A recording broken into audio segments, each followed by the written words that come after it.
वही क्यों, उसी वर्ष की शुरुआत में सुब्रतो मित्रों को भी सिनेमाटोग्राफी में उत्कृष्टता के लिए Eastman कोडाक life time achievement award से सराहा गया था। कितनी अजीब बात है ना। सुब्रतो मित्रों सत्यजीत राय की शुरुआती फिल्मों में कैमरामैन हुआ करते थे। अफसोस कि उन्हें कभी भी वे प्रसिद्धि नहीं मिली जो दुनिया के सर्वश्रेष्ठ सिनेमाटोग्राफर में से एक के रूप में उन्हें मिलनी चाहिए थी। माफ करना, गुमनाम नायकों के प्रति तुम्हारा ये जो जुनून है ना, कि मेरी समझ से परे है। समझ ही नहीं आता कि तुम असल में उदार हो या अत्यधिक आलोचनात्मक। जब भी दुनिया आपके शहर के किसी का गुणगान करे, कलकत्ता वासी तुरंत एक दूसरे व्यक्ति को पेश कर देंगे और कहने लगेंगे, भाई इनमें क्या कमी है, इन्हें इनका हक क्यों नहीं मिला। क्यों नहीं, कलकत्ता के लोग विजेताओं को लेकर जश्न मनाना भी जानते हैं और साथ साथ जो लोग पीछे छूट गए हैं उनका सम्मान करना भी। हम उन लोगों की उपेक्षा नहीं करते जिन्होंने पुरस्कार नहीं जीता, जो बिना प्रसिद्धि के ही चले गए, क्योंकि हम जानते हैं कि किसी कलाकार या विचारक का मूल्यांकन कैसे किया जाता है ये देखकर कि उन्होंने कितना पुरस्कार एकत्रित किया है, ना कि ये समझकर कि उन्होंने कितना सोना बटोरा है। इसीलिए जब तक रवींद्रनाथ याद रहेंगे तब तक जीवनानंद दास भी, जब तक सत्यजीत राय तब तक ऋतिक घटक भी, जब तक शंभु मित्रो तब तक बादल सरकार भी, जब तक सुनील गंगोपाध्याय तब तक कोमल कुमार मुजुमदार भी। जिस प्रकार हम पंकज राय को सर माथे पर रखेंगे उसी प्रकार शोटे बैनर्जी को भी। जैसे हेमंतो, मन्ना, सुंधा इनको सिंहासन पर बैठाएंगे, वैसे ही सुचित्रा मित्रो, कोलिका बंदोपाध्याय को भी सलामी देंगे और साथ ही निर्मला मिश्रो, प्रतिमा बंदोपाध्याय को भी, और निखिल बैनर्जी के सितार वादन में कहीं खो जाएंगे।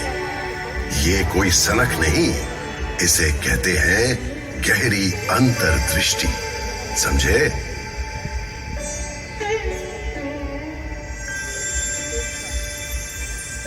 समझे। लेकिन कृपया आप मुझे ये बताइए कि ये केवल जाने माने लोगों पर ही क्यों लागू होता है? ये सोच 1947 में विभाजन के बाद आए शरणार्थियों पर क्यों नहीं लागू हुई? वो भी तो हारे हुए थे, उनके प्रति इतना तिरस्कार क्यों, इतनी उपेक्षा क्यों? ये तो बहुत पुरानी बातें हैं और मैं इस बात से इनकार नहीं कर रहा हूं कि प्रवासियों और निवासियों यानी कि बांगाल और घोटी के बीच का झगड़ा कुछ कड़वा रहा है, खासकर फुटबॉल के मैदान पर और खाने की मेज पर। लेकिन इसमें कोई शक नहीं कि घोटी बांगाल दोनों अब पूरी तरह से मिलजुल कर एक हो गए हैं। इसमें भी कोई शक नहीं कि वामपंथी राजनीति उस समय काफी हद तक मेरे डीएनए का अभिन्न अंग बन गई थी, क्योंकि इसने शरणार्थियों को वो सम्मान दिया जिसके वे हकदार थे, रोटी, कपड़ा और आश्रय के लिए उनके संघर्ष में उनका साथ दिया। 1971 में बांग्लादेश मुक्ति संग्राम के दौरान फिर से शरणार्थी आए, वे अब भी आते रहते हैं। कलकत्ता कभी किसी को वापस नहीं लौटाता। सो तो है ही, और साथ में उन सब को कबाब और बिरयानी भी जरूर चखाता है। कलकत्ता अगर एक और पराजित व्यक्ति को शरण नहीं दी होती तो शायद यह बिरयानी भी यहाँ नहीं मिलती। मतलब तुम किसकी बात कर रहे हो? वाजिद अली शाह, अवध के नवाब।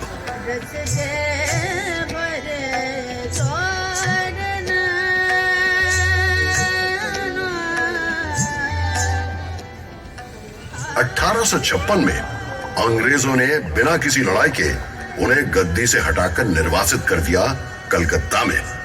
उन्होंने डेरा डाला मेटिया बुरुज में। धीरे धीरे संस्कृति में, कपड़ों में और खान पान में मेटिया बुरुज छोटा लखनऊ बन गया।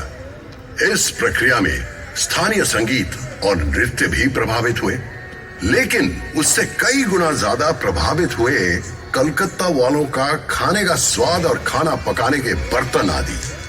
अभी कलकत्ता की सड़कों के किनारे जो कबाब और बिरयानी की दुकानें दिखाई देती हैं, उनकी जड़ें उस शर्मनाक निर्वासन के इतिहास से जुड़ी है। जीवन धन का कुछ भी व्यर्थ नहीं जाता, कलकत्ता ने सदा शान से ये माना है। लेकिन जब हम 1946 के दंगों को याद करते हैं तब ये शान शायद फीकी पड़ जाती है। वो भीषण हिंदू मुस्लिम दंगे जो करीब 1 हफ्ते तक चले थे।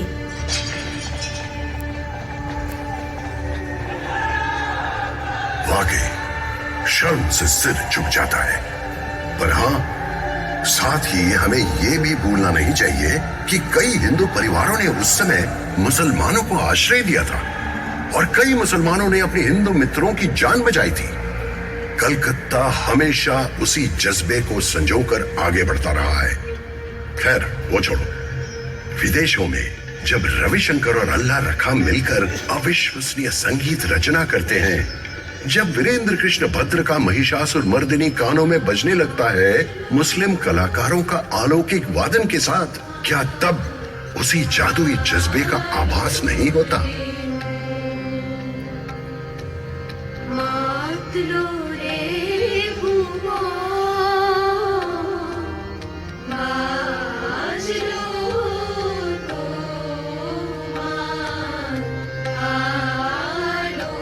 बिल्कुल मेरे दोस्त, सही कहा तुमने।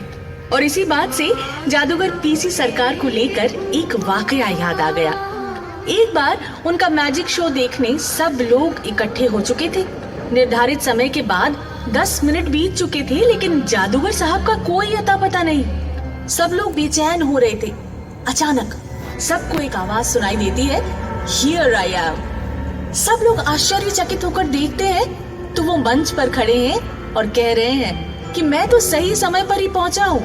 आप लोग अपनी अपनी घड़ी जरा देखिए।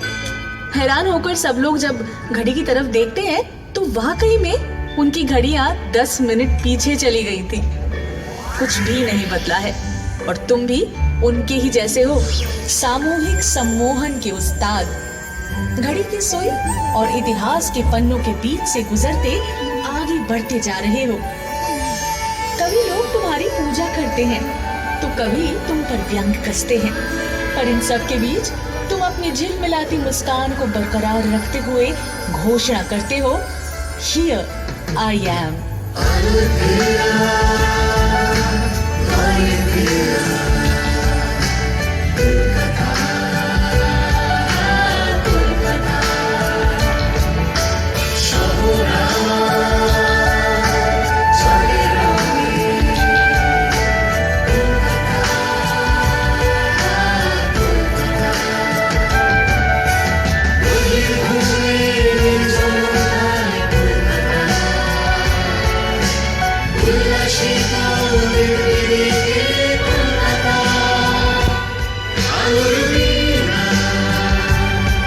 She